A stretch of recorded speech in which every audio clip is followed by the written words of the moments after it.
In today's video, I'll show you how to clear cache on Windows 11 in 5 simple and effective steps. Clearing cache can help your computer run more smoothly, free up disk space, and resolve some errors caused by corrupted cache files.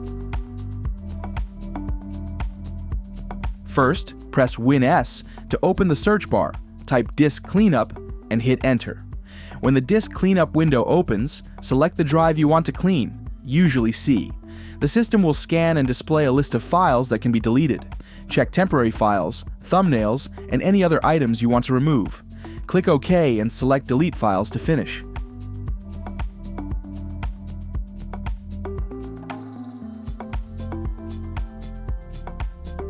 Open Settings by pressing Win-I. Go to System, then select Storage.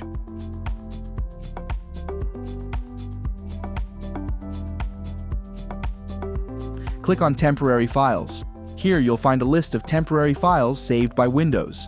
Choose the items you want to delete, then click Remove Files to free up space. If you're using a browser like Chrome, Edge, or Firefox, browser cache can take up a significant amount of space. Open your browser and go to Settings.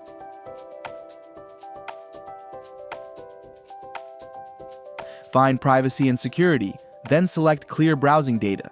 Choose items like cached images and files and click Clear Data.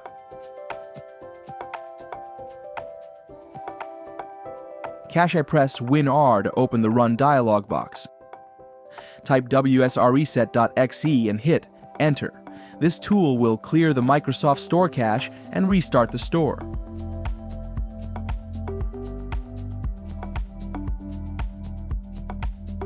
Open File Explorer and navigate to the following folder. Select all the files in this folder and hit Delete. Don't worry, these are temporary files, and deleting them won't harm your system. After clearing the cache, it's a good idea to restart your computer to apply the changes and ensure your system runs smoothly. With just a few simple steps, you now know how to clear cache on Windows 11. If you found this video helpful, don't forget to hit like to support the channel. Thank you for watching, and I'll see you in the next video.